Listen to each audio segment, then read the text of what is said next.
Now it's time for Speaking of Schmoedown, the show with a name too good to cancel.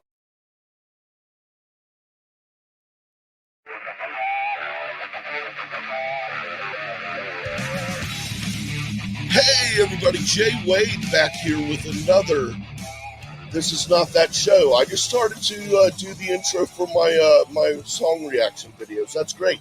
This is Speaking of Schmoedown, everybody. It's a show devoted to the Movie Trivia Schmoedown. Gotta love those days. And I'm not here alone. Once again, helping me out, talking about these matches. We got ASG. How you doing, man? Doing good. If this were one of my reaction videos, what song would you want to react to right now? Oh, I have no, I can't even. We'll go with the theme song of the show. Why not? But It's always just it's the natural approach for me into any show is just hey everybody, like there you are. But sometimes I get confused as to which show I'm on. Maybe early signs of some I don't know short-term memory loss. Probably goes back to starting in my teen days. Having to do with rolled wacky tobacco is older folks than me would say. But we are here to talk some Schmoedown. There's a lot of fun stuff, and I want to get to one of the funnest things because as I've with the new format here with focusing more on the sports entertainment as opposed to the sports, we're getting back into some storylines and some silliness. And I gotta say, dude, I'm so excited. So Flirt and Flouse is back. I am so very happy.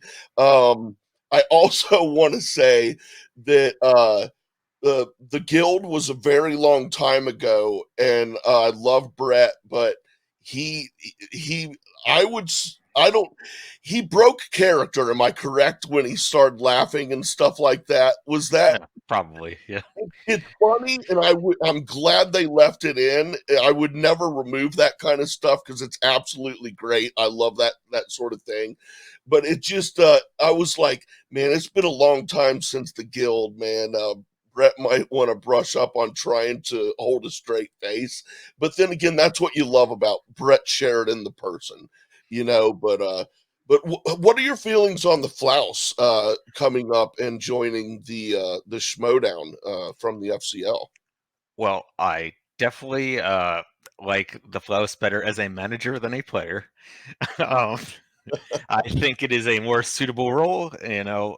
Another Gucci type character, I guess I would say. I guess he's technically a heel, but he's more one of those like crazy heels than like real bad guy heels, Yeah, yeah. And I'm sure we'll get into it, but what I really liked in terms of my entertainment value is I love seeing Ty and Whitney as the ruling class. I think they work very well together, not only from a player standpoint, but also from an entertainment standpoint. Oh yes, absolutely. Their attitudes together, I mean, separate are awesome, but together, dude, it's really fun to watch. And like you said, dude, they played very well together. I'm excited to see how this unfolds in the future. To be honest, it's been a while since I've seen Whitney around Schmoedown, and so if you were to ask me who do you think Ty could team up with this season, Whitney wouldn't have popped onto my radar. But as soon as they introduced him into the scene, I'm like, dude, that makes perfect sense, man. And yeah, they proved it and backed it up with their gameplay as well, with some help from I don't know, is it a secret or not secret, but a hidden manager maybe behind the scenes? It seems like Flouse doesn't want to acknowledge that there was any assistance there, but I don't know. I don't know. Yeah, I can't tell you about that. I love the jumping up and down behind them, like, "Yo, I'm here. I helped too." um, this match though, I must say, Corky Merckx presented a new team here with Liz Shannon Miller and Brandon the Hornet Hannah. Personally, I would really love to see the Hitman come back. I've picked on the Hitman a lot in the past, but I like that character. That's why I picked on that character, and I like Brandon as a person based on our past interactions. So I was kind of hoping to see the Hitman come back since he wasn't going to be on Roxy's team. The Hornet, I mean, it is what it is, but is he too nice now, do you think? Yeah, personally, I think you could tell he's really holding back some quips and, almost trying to be happy in like the I guess I have to be happy. Like I don't really feel the authenticity of it even right now. That's just, my opinion of it. But I do think when you talk about gameplay, this match shows that the way matches are now with round one, it could be very interesting to um, pair an IG player with like an A level singles player and make that a team. And they could that type of team can really go places with this format, I think. Yeah, and see, when you say that, I've got a question for a specific manager that involves just that. But I'm gonna wait until I can get them in the same room and here on the show and ask them that because I don't know, I've got something I'd really like to see happen that a lot of people would be like, "What? No, dude. Once again, you're crazy, Jay." Uh, Okay, well, I got one of those. And before you ask that manager, okay, let's just throw in who we got now with the rosters as they are now. I would be interested to see what would happen if you took like um uh Ben Bateman and Saul. Let's just see how it happens. Why I oughta right to the moon, Alex. That's you're actually 50% of what I was thinking. Um, I don't know how crazy this would be, and I know that Harper is the Star Wars guy, but it's clear that he is very, very good with how he trains his mind, his thinking. He's a focused guy, and with there being so few Star Wars matches this season, I was kind of wondering what the chances are that the Den Mother Kate Mulligan would utilize Harper more by teaming him up with perhaps Ben Bateman as a team.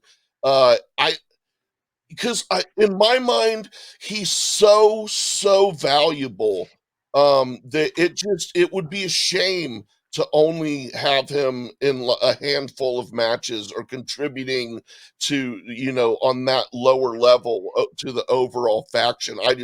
He's far too valuable in my opinion to not use or at least try to use in another way to at least try it out. But that's what was on my mind.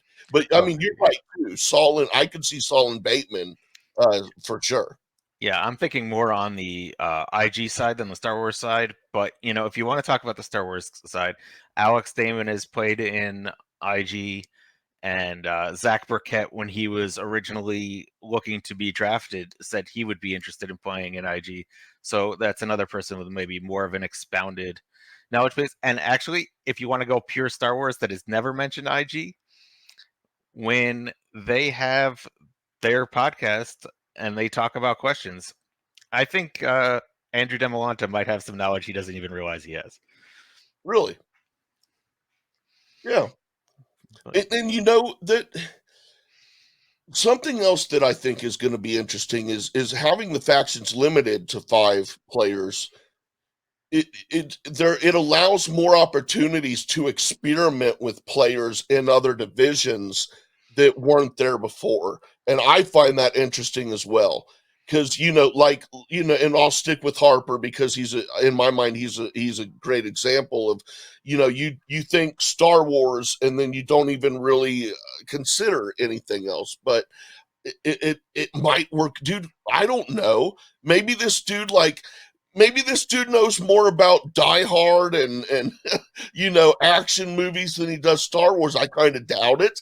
I highly doubt it, actually. But you never know what any of these players, where their knowledge is outside of what we are aware of and what we know them for. And this kind of format allows a better opportunity to try some of these players out in different divisions. I find that to be interesting too. Yeah, and before we move on, Smets and Parker, they were in the fan league, so they know other Yeah, things besides just the one division they're in. Also, yeah, just wanted to bring up their names as well. yeah.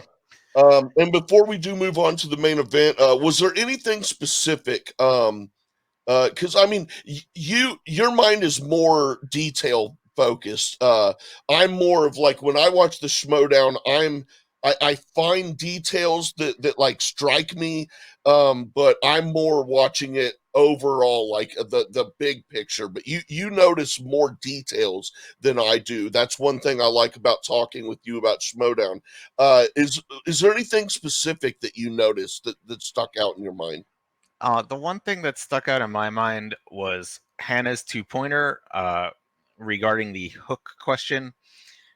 A lot of people, thought it was an easy question, or it was like, how could you miss that? But me, just picturing it, and especially when you don't see the question on screen the way they get it, the question just had the name of a character and a vague summation of that character's almost prior what he was like before the movie began. So the character name is just, it's a Peter somebody, and you know the description was just like, he's a father, and they said, oh, it's a Steven Spielberg movie. I thought for a 2-pointer that it should have had a release date or an actor or something for a typical 2-pointer, just a little bit more nugget of information to get you on the right track, especially for somebody like Steven Spielberg, who has a lot of movies from the 70s to today, that there's a lot to go through to maybe land on Hook, which at least in my mind, when I think of Spielberg, I think more of the Academy Award winning or Right. those type of movies more than the one or two family films that he made. Yeah, I remember my brain was churning on that one too. I'm sitting there just like, I can't even think this hard to get this one. Yeah.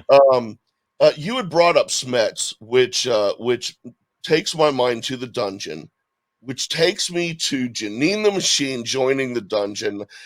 That is a brilliant move, dude. I think so, at least. I think that's just such a great move. And now I remember. Now I want to know who Kaiser's going to find and pick up to be her team partner. That's going to be another exciting thing. But we had Janine taking on Roxy's new member, Mr. Irwin, no longer big time. And I'll be honest, man, with his new persona and his new look, I like Mr. Irwin, the name, dude. It suits him very well, I think. Um, but this was a really good match. Janine, man, she played a real good match. But Mr. Irwin, he ended up pulling it out in the end. I think Roxy's onto something here with Chandru and Irwin so far. I still want that Jericho versus Roxy feud. But that's, if you guys missed what I'm talking about, go back to last week. I want a Jericho Roxy feud. But what do you think about this match? Starting with, what were your thoughts on Janine joining the dungeon? Does that sound like a solid team up to you? I could see the characters working well. Kaiser is just, he had some great quotes in that scene.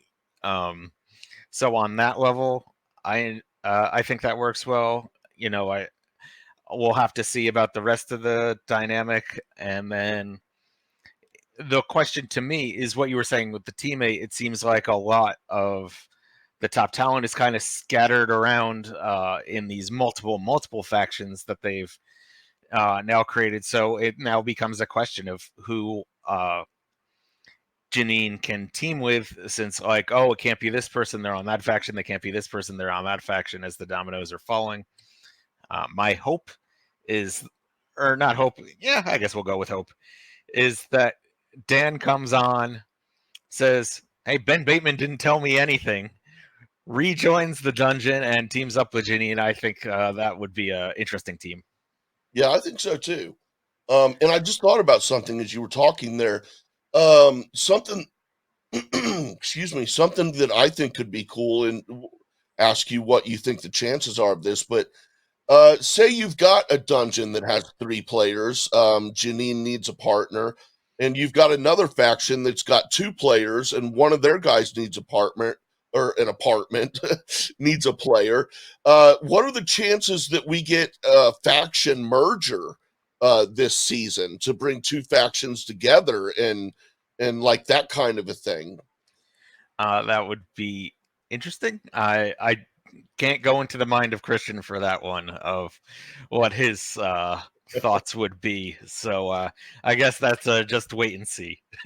Yeah, that could be very interesting, man. I'd like to see that unfold too. Now, was there anything specific from this match that stood out in your mind? Once again, it was a good match. Janine, she played a great match, just couldn't quite pull out the win. I thought this was, in my mind, should have been billed more as a David versus Goliath type match, and Ethan is just, he missed some that I was even surprised at a couple that he missed. That's how good he is. But Janine definitely held her own. And she made it a fight with getting her 2 and 5 pointer, so she didn't get TKO'd, but she definitely is there, and is a solid competitor. No harm in, or you can say nothing bad about losing to Ethan Irwin. That's true. That's true.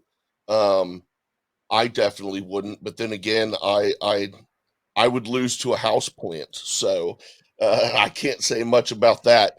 But yep, those were the matches from this week's Friday Night Titans. We're going to switch gears now and go to ASG's technical difficulties.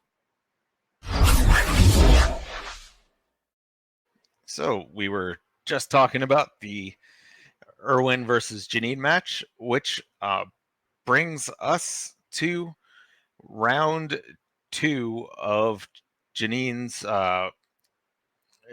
round, which was in courtroom legal thrillers, or courtroom legal dramas, which she got this question, and this actually ended up, if the ruling wasn't made the way it was, she would have been TKO'd, because that was the 2-point difference between that. Unless if she got her 3-pointer, she would have been TKO'd if this ruling did not go her way. Mark Ruffalo stars as corporate defense lawyer Robert Billet in what 2019 film from the director Todd Haynes?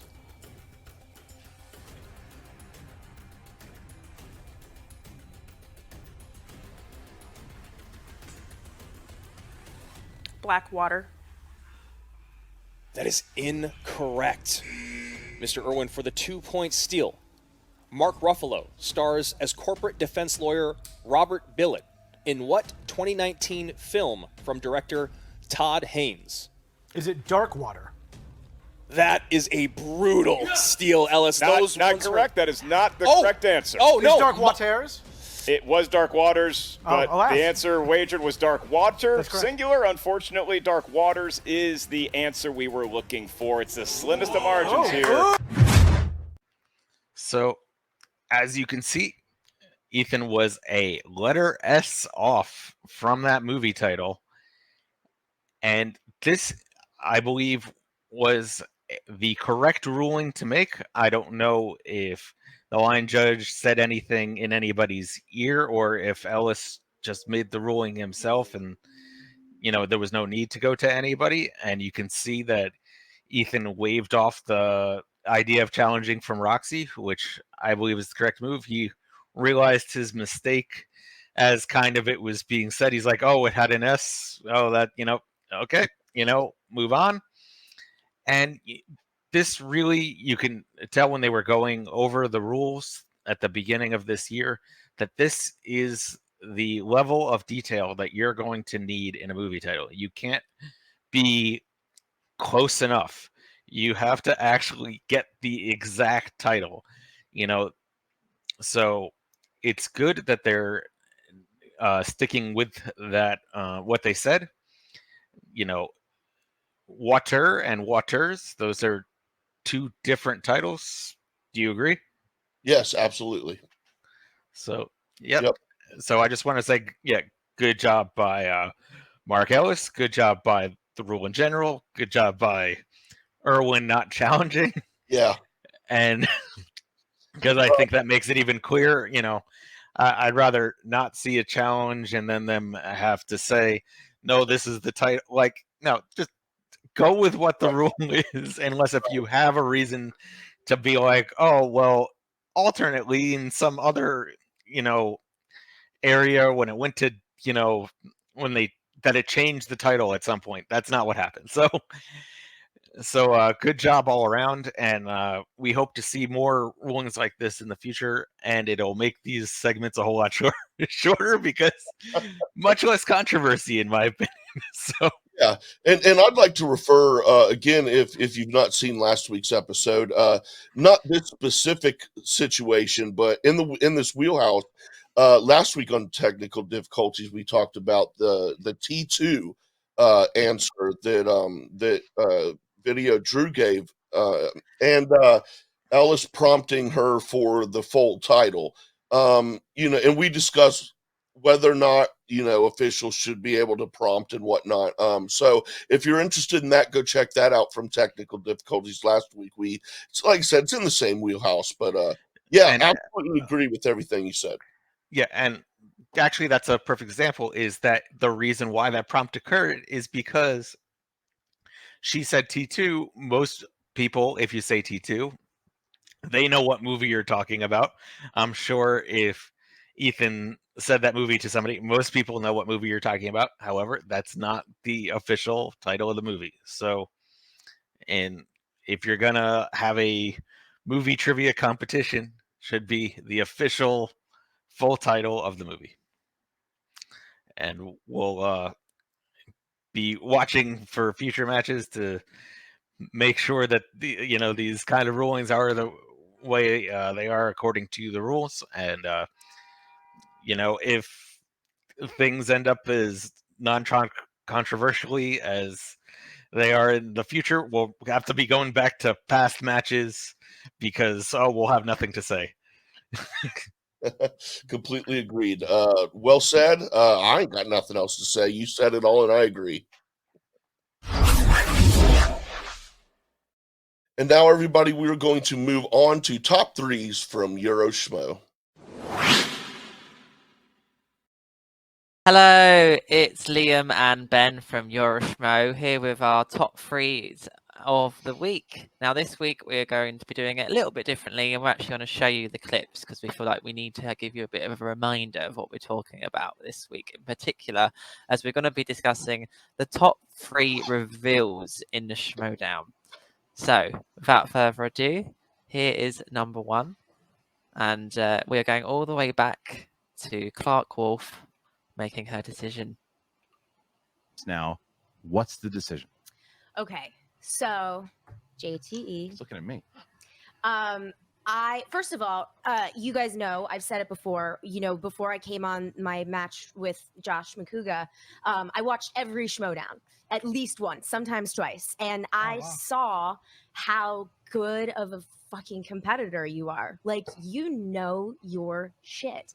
And the truth is, you and I, in terms of our strengths and our pools of knowledge, we would really complement each other. And I think that we could be a really incredible team. However, oh shit! I knew it. However, at the same time that you reached out to me about this, someone else reached out to me as well. And they're here tonight. I think I know who it is. Where's the curtain? Where's the curtain? I hear that music. Oh, no way!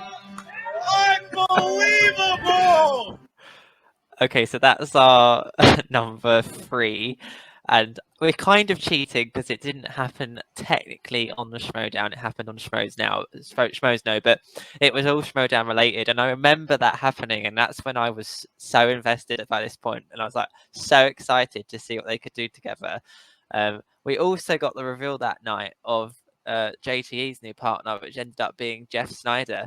And at the time, I don't think many people knew who he was. So we didn't know they were going to become this super force. Everyone was expecting Clark and Mark to be the super team, and it ended up being JT and Snyder. But that was such a fun night of events. We also got the not Wildberries, Josh McCougar came out, and he paired with Finstock, but we don't talk about that. The Mega Powers! That was the one, thank you.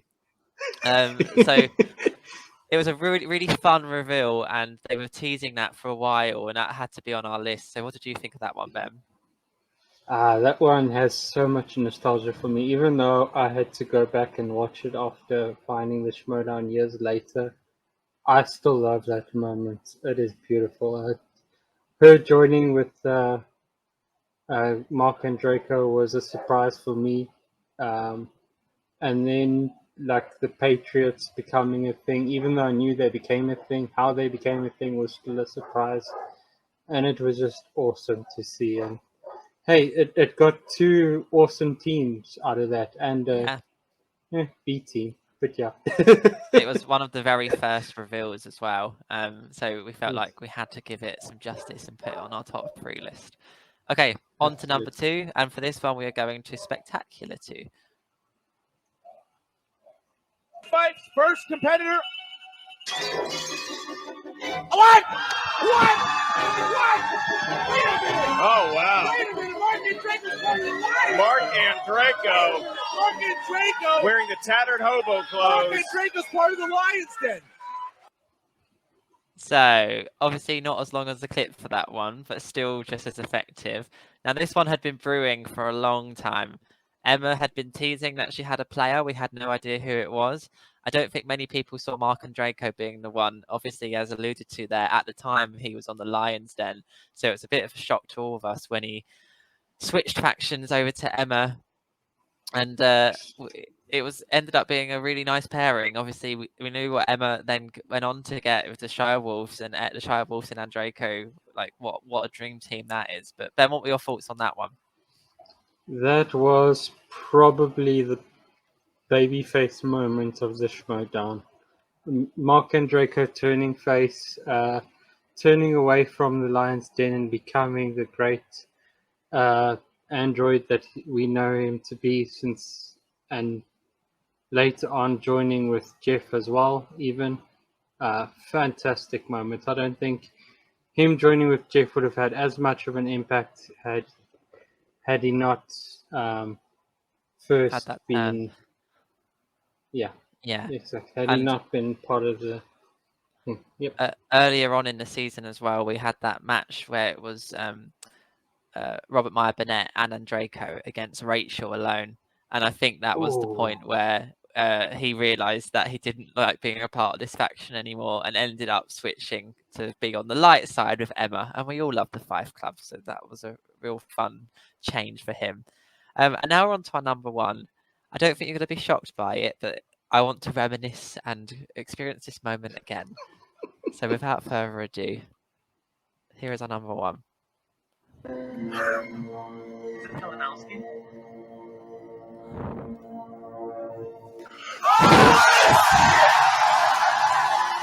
Wow! Wow! Oh, he's back! Dan Morrow is back! Wow! Riley! Jason Inman! That is dope. Weinstein. The 5 Horsemen! That is a lineup. I mean, could it have been anything else? I don't think so. For me, that is still the greatest moment in Schmoedown history. It's going to be hard for that to ever be beaten. My jaw dropped. Dan Morrow is back. 5 Horsemen back. Unbelievable. It's still for me the greatest moment the Schmoedown has ever had. I don't know about what you think, Ben. Little unknown fact about me. That's the first clip I ever saw of the Schmoedown. That exact clip you just showed. Really? So yes, ever since. yeah, and fantastic. I loved it. So brilliant moments. Awesome to see everyone's reactions, and quite frankly, awesome to see everyone's reactions in the crowd as well. And I think we'll get more of that this year too. Yeah, let's hope so. So just to recap, our third choice was Clark Wolff's decision and the formation of Wolves of Steel as well as the Patriots. Number 2 was Andraco's reveal to be Emma's player, as her first player as manager. And of course, our number 1 reveal, it was the 5 Horsemen. That's the wrong way around, but you get the gist. So thanks for watching. If you agree with our picks, let us know. If you disagree, let us know. And you can find us every Sunday, 8 p.m. UK time, 12 p.m. Eastern time, right, Ben? Pacific. Thank you. That's what I meant. This is why Ben's here, to steady the ship on Sundays on our channel. So thank you and have a good one. Enjoy the rest of the show. Bye-bye. And that was Euro Schmo with top threes. Thank you to them. Thank you to ASG for ASG's technical difficulties, and for talking about the episode 2 of Friday Night Titans with me. I don't have a lot to say in this week's closing commentary. 2 for 2 as far as Friday Night Titans goes for me. I enjoyed episode 2 more than episode 1. I'm enjoying the format of it. I mean, I got no nitpicks. I got no complaints, nothing whatsoever. So far, 2 episodes in, I know, and there's a lot to go. So far, I'm enjoying the hell out of it. So, thank you all so much for joining me. Once again, we are here each week with Speaking of Schmoedown. Just thank y'all for joining me. Thank y'all for listening and hearing what we have to present to you, our commentary and whatnot. Greatly appreciated. If you've not done so already, please hit that subscribe button, ring that bell. And until next week, everyone have a great and safe night.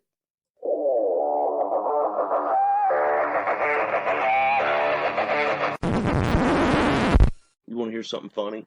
The mic wasn't on that whole time. No way. Yeah, for real. Oh, wow. So smooth.